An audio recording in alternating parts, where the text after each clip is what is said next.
Hi, my name is Dana Williamson, conservator and manager of the collection here at the Peterson Automotive Museum.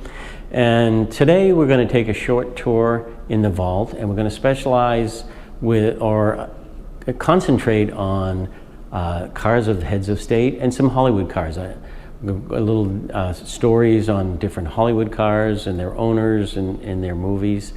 So we're here at the vault, presented by Haggerty.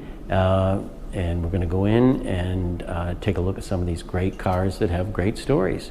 So we're going to be doing many of these videos while the museum is closed, so please go on our website, look at times, look at a schedule, and hop on and see some of our great content. All right, let's go.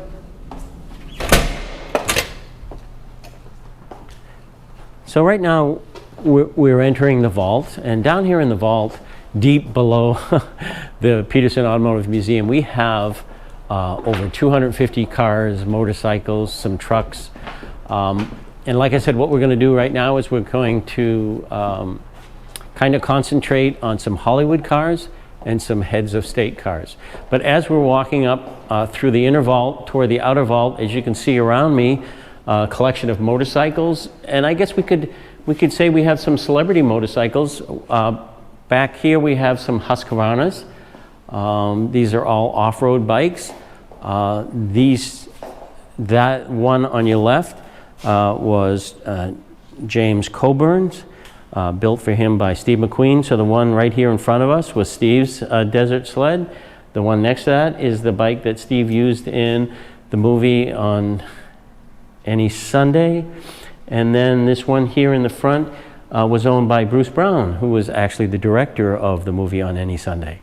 Coming up further, another motorcycle on our right that we'll be seeing is this 1929 Indian Chief. This was also Steve McQueen's. This is one of his favorite bikes that he used to ride. Of course, I know that's saying a lot because Steve had a collection of hundreds of motorcycles, so I'm sure he had hundreds of favorites. And then next to that, we have the Harley Davidson of the late Jessie Combs that she used when she was Grand Marshal last year at Sturgis. Now, as we continue through the vault,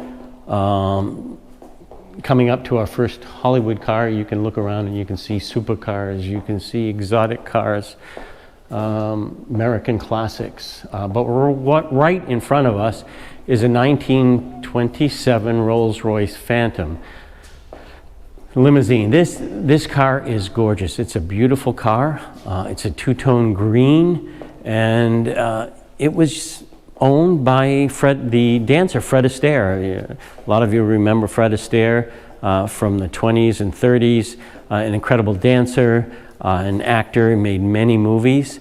As you'll notice, the chauffeur's compartment is open. It did have a fabric that you could stretch over the top for rainy weather or inclement weather, but other than that, the chauffeur was out to the elements.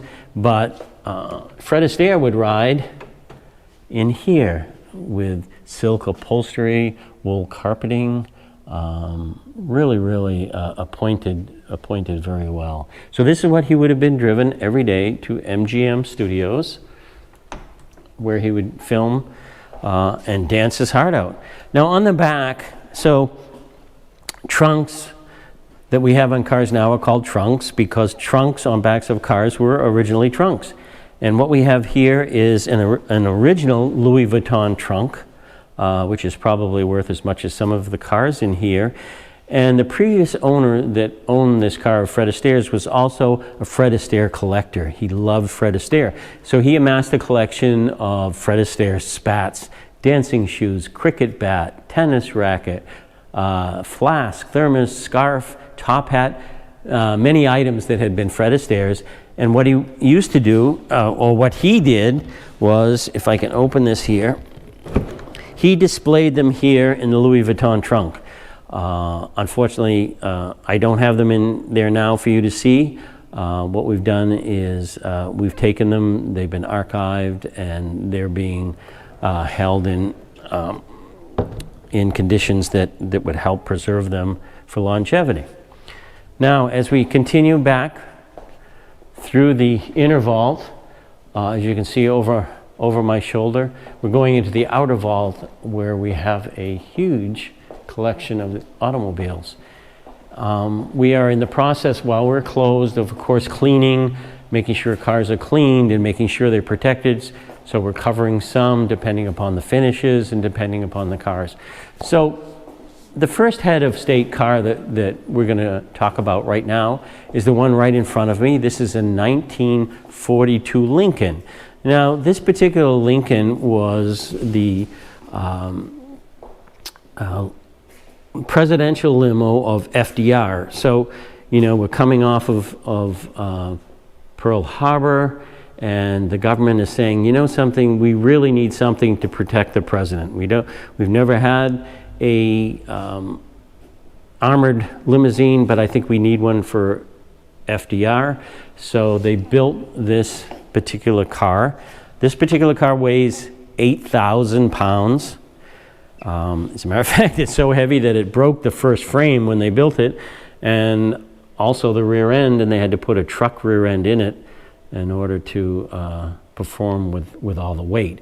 The windows on this car are over an inch thick. They're an inch and an eighth thick. It uses plates of 1/8-inch glass, and they're all welded together, glued together. That gives it the bulletproof glass.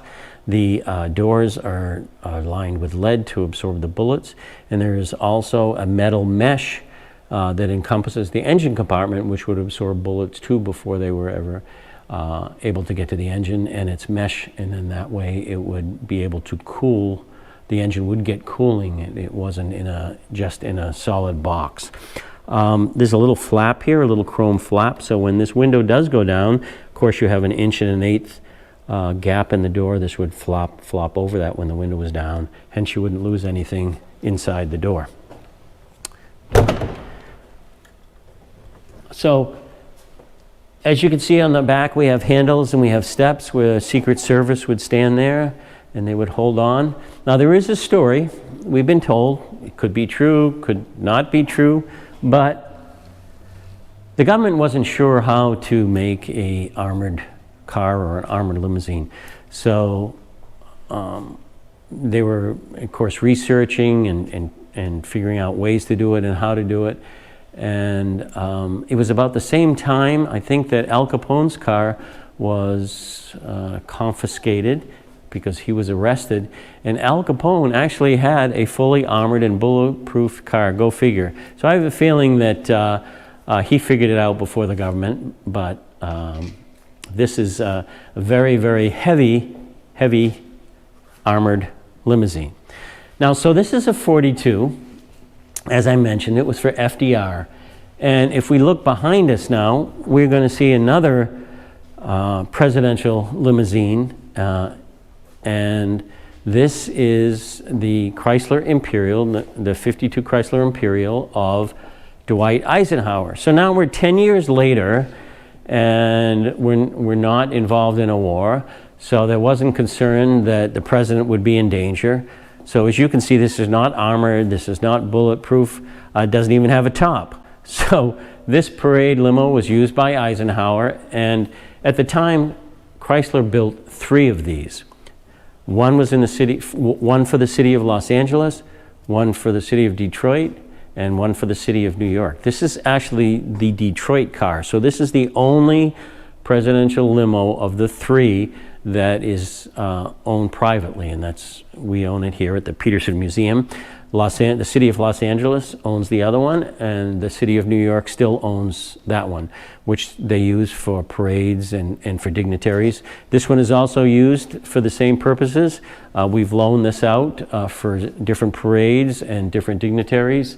So this was Eisenhower rode in this, Nixon rode in it, but it was the perfect limo for ticker tape parades. So astronauts, many of the astronauts would have sat on the back, sat on top of there, and the ticker tape parades. And depending upon where they were in the States, they would use whatever limo was available closer to them, whether it was from Los Angeles, Detroit, or New York. Now we're going to talk about movie cars and heads of state cars at the same time. So as we go down the left-hand side here, we come across this little 1954 Nash Healey. I'm pointing this out because this car was used by Audrey Hepburn. She rode in this car in the original Sabrina movie, and it was also used by Clark Kent in the original television series of Superman. So, you know, some people have said, oh, that's Superman's car, but it really isn't. As we know, Superman didn't need a car. He flew, but Clark Kent needed a car, so this would be parked in front of the Daily Planet, or, of course, parked next to a phone booth, where Clark Kent would jump out, he would get in the phone booth, and then he became Superman. Great Hollywood stories. Now on my right is a Mercedes that is also, as we talked about FDR's car, this is also fully armor plated and bulletproof glass. If you look really closely, you can see that the glass does not curve as the door frame does. It's just straight and flat. That's because it is bulletproof glass. This particular car belonged to Imelda Marcos, the Marcoses of the Philippines, and as you know, they were not very popular. In the trunk of this car is an oil generator, oil smoke generator, so that if someone was chasing them, they could release hot oil that would create a very dense, sticky, slippery oil smoke screen. In the back you see those lights. Those are two aircraft landing lights that could also blind the person behind them. But with all this, there was still room for many of her thousands of pairs of shoes in the trunk, I think. Now we come to a Hongji limousine. So Hongji, meaning red flag, was a Chinese automotive manufacturer. And this particular car was not used for any specific dignitary, but anybody who was either a diplomat or a statesman or someone very important would ride in this car. And it is said that the Dalai Lama had ridden in this car a couple of times. But it is you know, when you look at it, and also the next car that we're going to talk about, you can see a lot of American influences, a lot of influences from Packard and from Chrysler and from Ford. The next car we come to is a Chaika. So Chaika is a Russian-made car. This is a Chaika parade car. As you notice, it's a convertible. Still, you know, nobody's is worrying about safety at this point. This particular car was commissioned from Chaika by Nikita Khrushchev to give to Yuri Gagarin. I always mispronounce his name. Sorry about that, Yuri. He was the first man in space. He actually received this car as a gift, had it until he died, and then it was taken, Khrushchev took back ownership of the car. Behind that, as we approach the next car, this is the parade car, the Pope-mobile as we call it. So this car was built for Pope John Paul II. He was coming to Mexico to address, you know, for a parade and for a big gathering.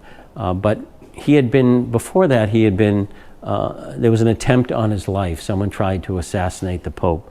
So immediately after that happened, of course, even though this had been commissioned from General Motors by the Vatican, that they did not want the Swiss Guard said the Pope could not ride in any more open cars. So this particular car was equipped, this seat raises up and down, so he could sit in the seat, and hydraulically the seat would come up. He could be much higher and viewed much better, or it could go down. The door would open, and it has steps that fold out, so it would be easy for him to get up.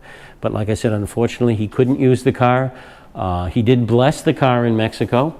The Swiss Guard let him bless the car, and then of course, General Motors said, "Wow, what do we do with a used Pope-mobile?" So here it sits at the Peterson Automotive Museum.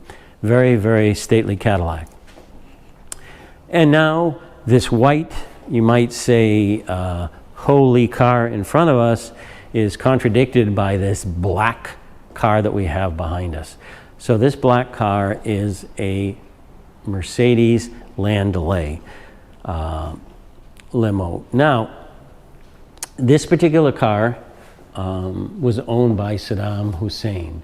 That's why I say we have a holy white and a disturbing black car. Now, Mr. Peterson wanted a Landaulet really badly. This is the Landaulet was a very rare model of Mercedes. In the chauffeur compartment was a hardtop, and the passenger compartment was a convertible. So Mr. Peterson had looked far and wide for this model of car. Didn't have much luck. A friend of his was in Jordan, passed a Mercedes dealer, and he said, "Pete, you're not going to believe this. I think I saw a Landaulet in back of the Mercedes dealer. You should come over and take a look." At the time, Mr. Peterson had Peterson Aviation, and where he had several 8 to 10 jets and a couple of helicopters that he would lease. Peterson Aviation used to lease jet time to corporations that didn't want their executives to fly commercial but didn't want to buy a plane, so they would lease time with Peterson Aviation. He hopped on one of his jets, flew over to Jordan, said, "That's it, Landaulet, this is what I want," signed the papers, and then realized it was Saddam Hussein's car. So there are steps on this. This is not an armored car, does not have bulletproof glass. That's why you'll see it has steps on the side for his security and his bodyguards, handles on the back. And this car is in the original state as it was when it was found in Jordan, when everything went down with the Shah. One of his generals apparently hopped in the car and drove it until it ran out of gas. And apparently it ended up in Jordan.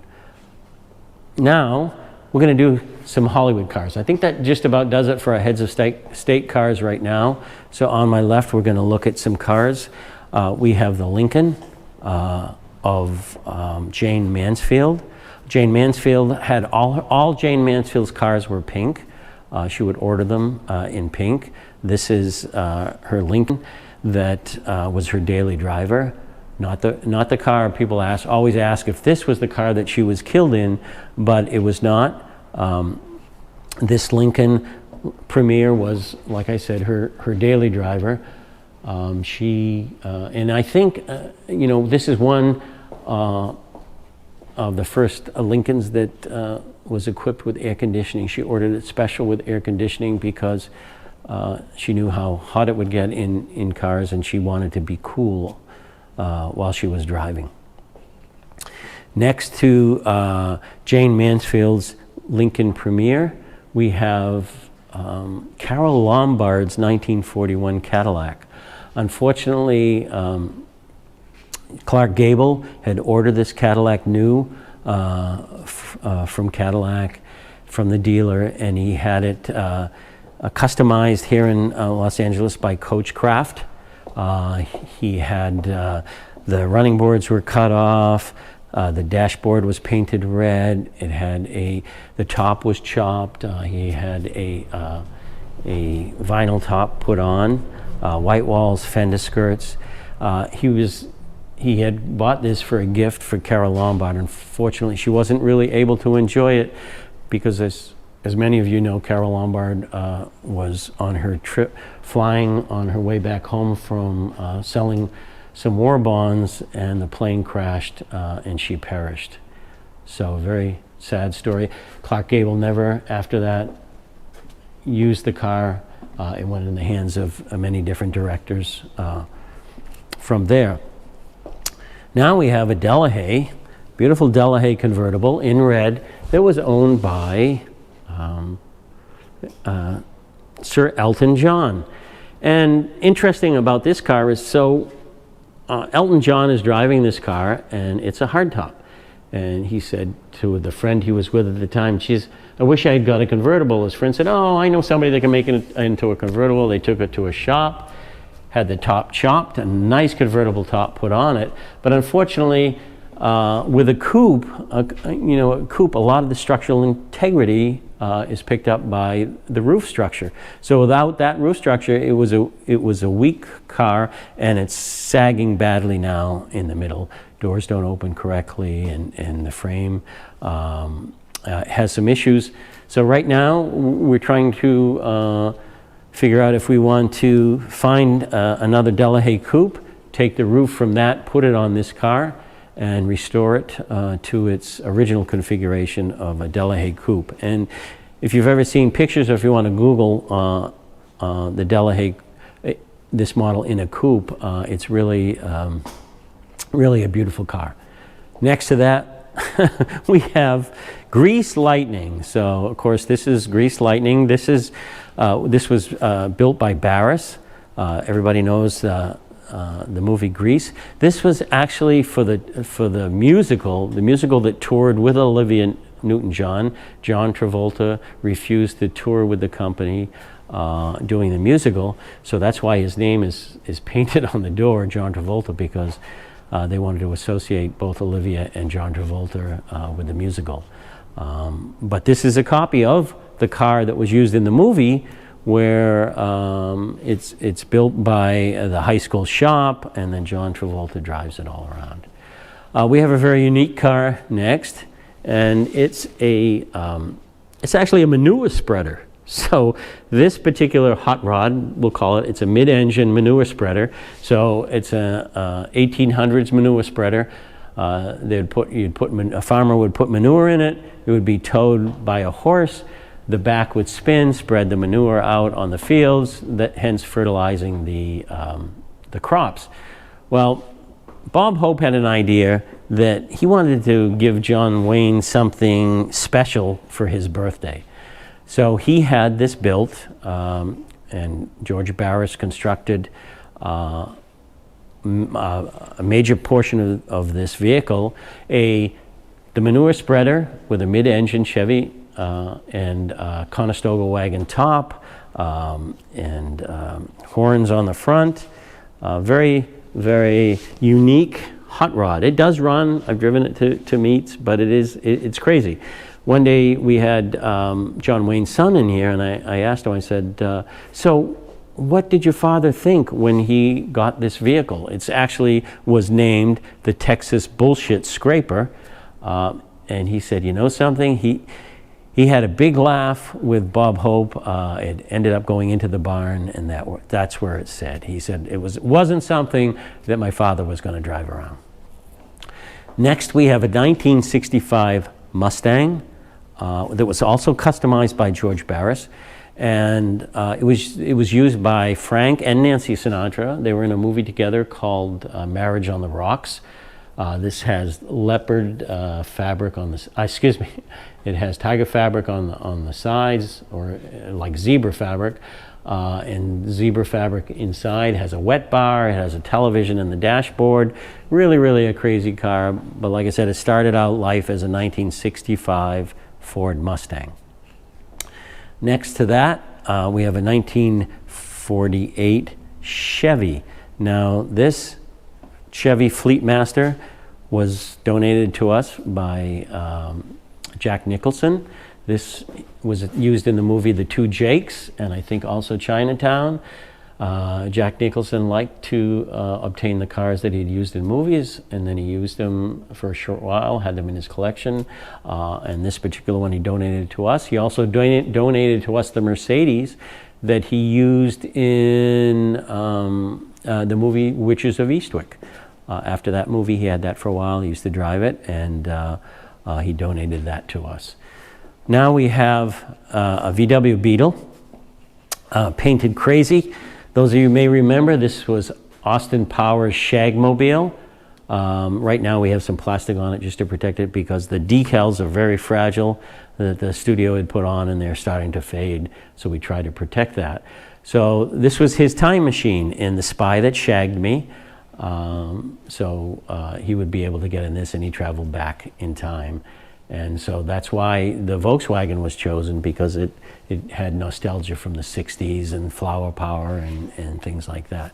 Now we have the 308 of the Ferrari 308 of the TV series Magnum PI.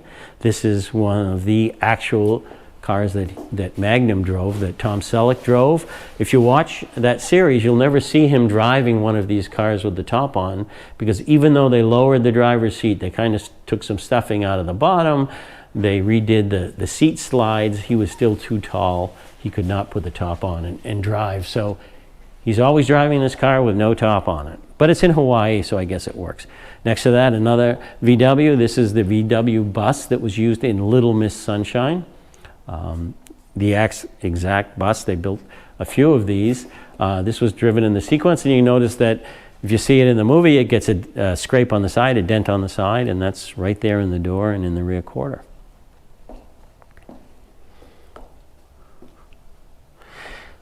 Now we have a Chrysler Imperial convertible. This was Katharine Hepburn's daily driver. This is the car that Katharine Hepburn drove herself to the studio and all the time. And actually, she had a chauffeur, but she preferred to drive herself, so oftentimes she would drive and her chauffeur would ride with her. Now we have a camera car. So this is a Chrysler camera car. Chrysler built 3 of these. This particular one they gave to Howard Hughes at RKO Studios. And basically before this, camera cars were whatever the studio could get their hands on. It might be a 1928 Essex or a Model A or a 40 Ford. But what Chrysler did is they said, look, we're going to build a car specifically for the studios. It'll have a deck on the back where they can put all the scaffolding and rigging for the cameras.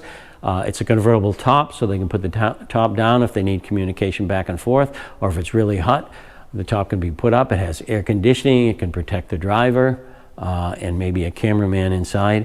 But this was a car that was specifically built just for studios. Now, next to that, we have a Stutz Italia. Now, the Stutz Italia was based on a Pontiac Grand Prix, and then it was sent to Italy to be bodied.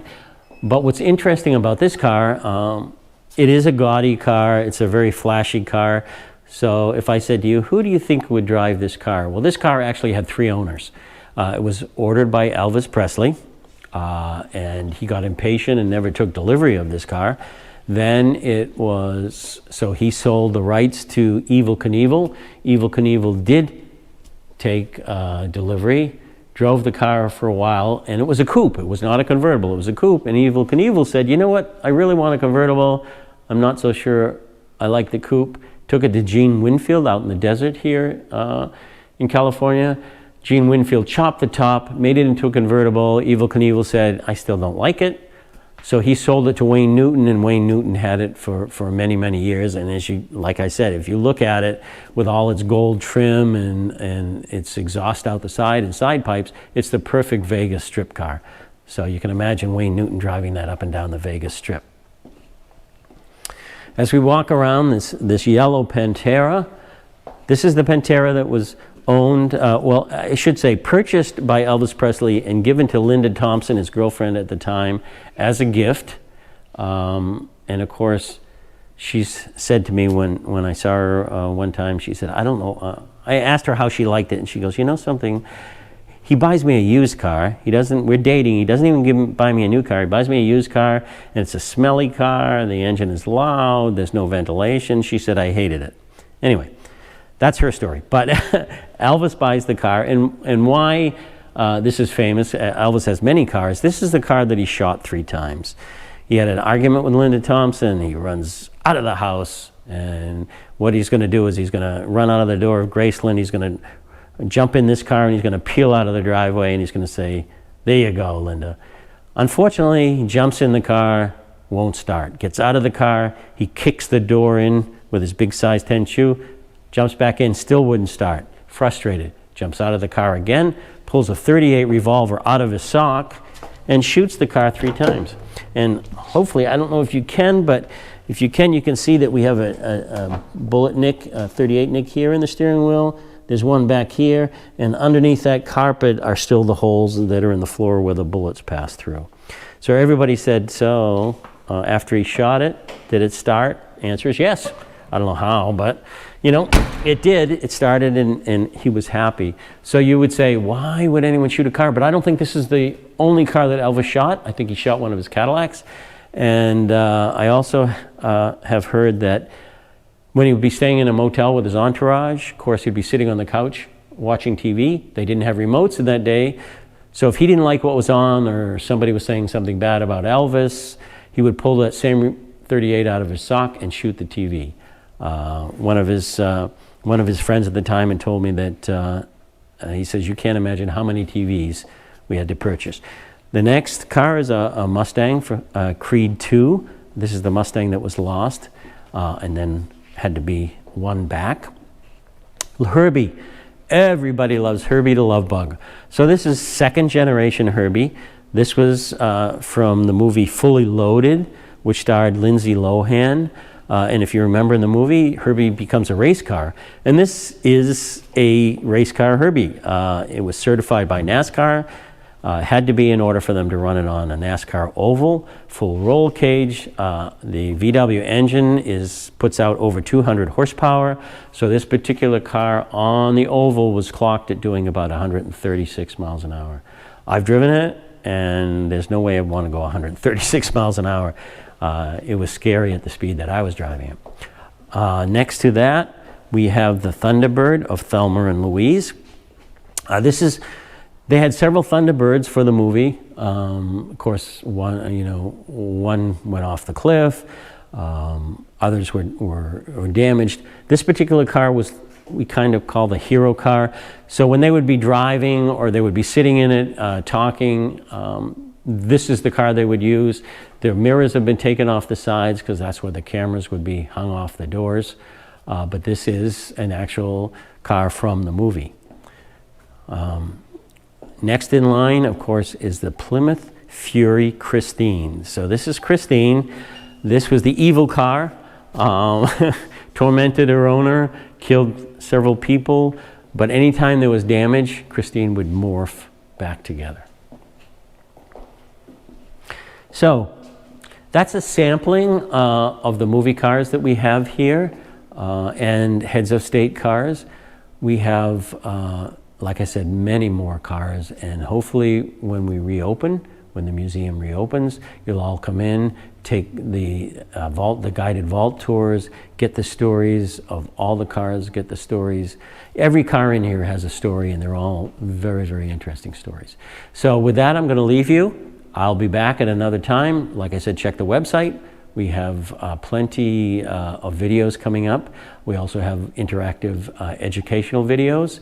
So please tune in, and until then, be healthy and be safe.